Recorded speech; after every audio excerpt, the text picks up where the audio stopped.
Oke, halo teman-teman akademik semuanya. Selamat datang kembali di TTS, yaitu Try to Save Life. TTS kali ini kita akan membawakan materi Basic Life Support pada kasus patah tulang. Jadi teman-teman, aku nggak sendirian di sini. Di sini aku bersama pembicara yang sangat hebat, yaitu Dr. Teddy Amiruddin, Magister Manajemen Rumah Sakit, Magister Kesehatan. Baik dokter, selamat sore dokter. Terima kasih dokter sudah berkenan hadir sebagai pembicara dalam kegiatan kami dokter. Baik dok, mungkin bisa perkenalan diri dulu dokter. Selamat sore. Jadi saya Dr. Teddy Amiruddin yang bertugas sehari-hari di Departemen Anatomi. Jadi banyak kasus-kasus hal-hal dalam suatu kegiatan saya mahasiswa bisa kami layani. Baik dokter. Baik dokter. Mungkin dokter sebelum kita masuk dalam inti dari pembahasannya, kita lihat dulu bersama-sama video yang satu ini dokter.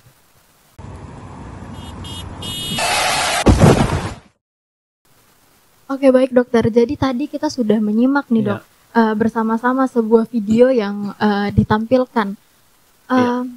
Kalau menurut dari dokter sendiri sebagai seorang dokter, bagaimana penanganan awal sebenarnya untuk patah tulang sendiri ini dokter? Jadi kalau saya lihat kasus yang di video tadi itu adalah kasus yang mencelakai atau mencederai daerah anggota torak kita atau daerah tulang-tulang rusuk. Sehingga kalau kita lakukan foto torak itu maka akan dapat kita lihat adanya fraktur atau tidak.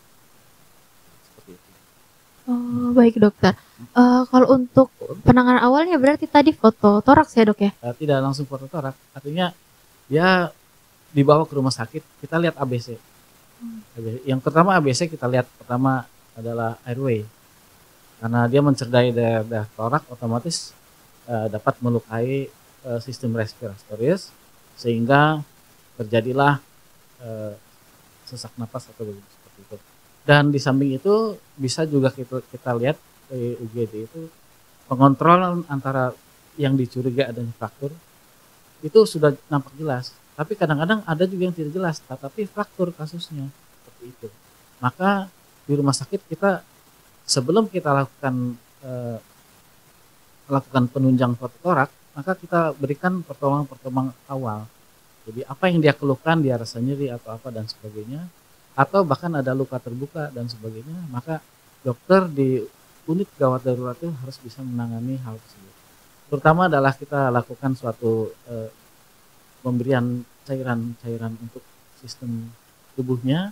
Karena kenapa diberikan cairan tersebut?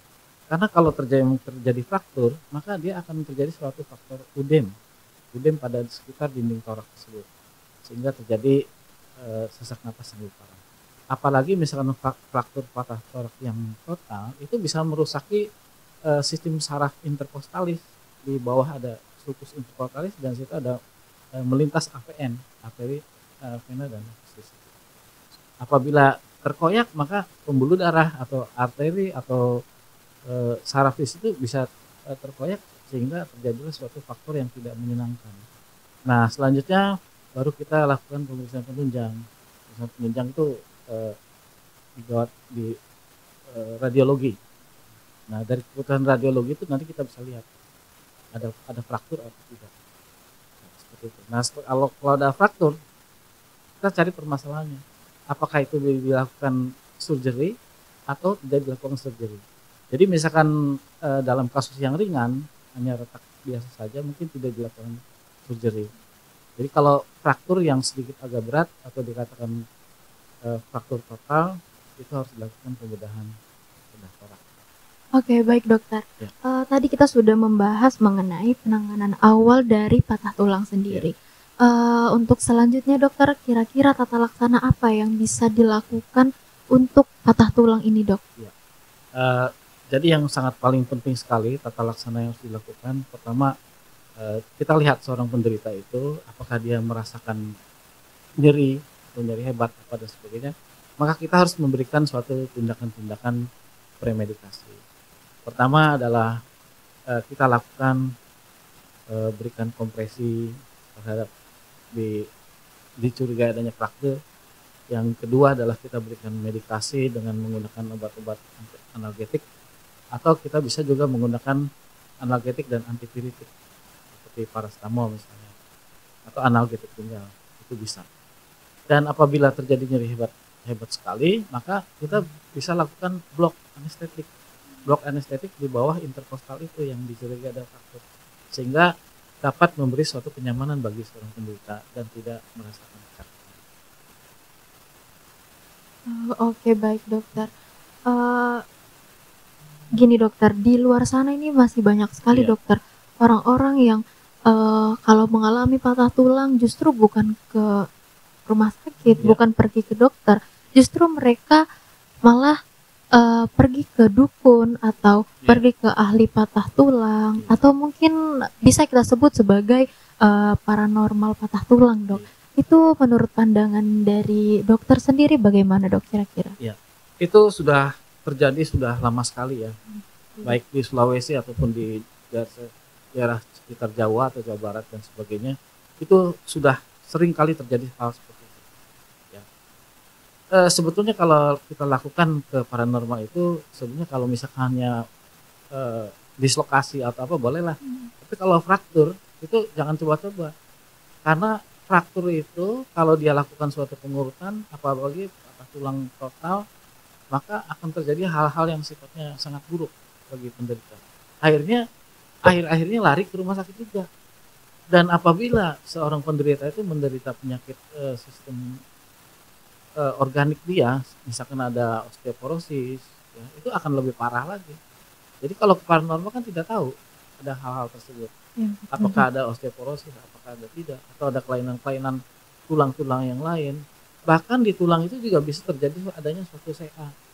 Jadi calon CA itu sebutnya tidak berkembang karena dipicu dengan adanya fraktur, maka terjadilah proses perubahan mutasi gen terhadap tulang tersebut, sehingga terjadilah yang dinamakan osteosarkoma. Nah, itu sangat bahaya. Nah, jadi makanya perlu di rumah sakit itu perlu pengadaan kita periksa awal, periksa apa dan sebagainya, itu tujuannya adalah untuk kebaikan seorang penderita. Seperti itu. Ya, baik dokter. Wah, penjelasan dokter sangat lengkap, sangat akurat. Mungkin dokter hanya itu yang untuk pengisi talk show kita hari ini. Terima kasih banyak dokter Sama-sama. atas waktunya di talk show TTS Try to Save Life dari AMSA Unibos. Oke, baik, terima kasih banyak untuk Dokter Teddy telah mengikuti talk show TTS Try to Save Life dari Akademik AMSA Unibos. Sampai jumpa di TTS Try to Save Life selanjutnya. Dadah teman-teman semuanya.